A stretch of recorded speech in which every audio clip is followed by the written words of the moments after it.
It's Pastor Dan from Dexter Gospel Church. Thanks for watching our next Proverbs Practical. In our last video, we saw where many of our problems really arise from. This next verse makes an observation about the power of money. We're in Proverbs 19:4. And Proverbs 19:4 says, "Wealth maketh many friends, but the poor is separated from his neighbor."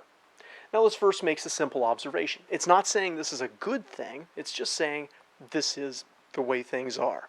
Now, while we know that the love of money is the root of all evil, and Jesus spoke of riches as deceitful agents that can turn us away from being fruitful for the kingdom of God, we also know that wealth, used properly, can be a blessing from God, and a tool that God gives us to use for His glory and His kingdom. It really is useful and powerful in many ways in this world. Now, those aren't anywhere near as important as things that'll matter in the life to come, but money does have its uses. And one strength is that money helps make connections. Those who have a lot of money have very little trouble getting people to be interested in them. They can sometimes even behave really badly and still have people who consider them friends. In contrast, people often avoid the poor, since the poor is separated from his neighbor. Proverbs 14:20 makes much the same point. Now, this power of money to make friends, to forge connections, can be both a benefit and a curse. It opens doors and makes connections. But many a rich person has to wonder, or certainly should wonder, how many of his friends love him because they care about him personally, and how many of his friends only want to be around him because of his money. On the flip side, the poor person who does have a friend knows that this friend isn't in it for what the poor person can give to him. Now, the person may be manipulating or using him in some other way, but this huge reason for artificial friendship is gone. But beneath the surface observation that money helps make friends and poor people have a harder time making friends because of it, lies the question of whether this observation is a good thing or not.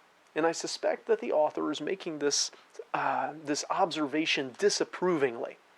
That it's not good to evaluate whether we want to be friends with someone by how much money or how many possessions they have.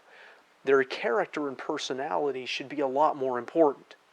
And as believers, we have stern warnings, like the one James gives, not to give preferential treatment to the rich.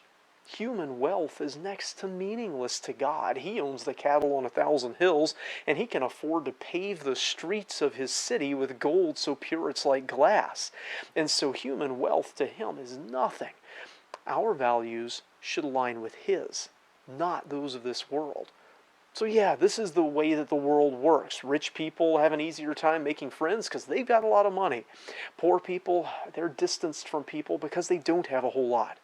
So take the observation for what it's worth, that this is just the way most of the world works. But we don't have to work like the rest of the world.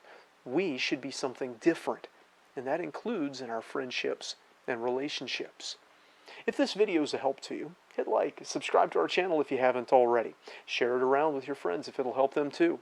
We'd love to hear from you in the comments. Our next video should be up in just a few minutes.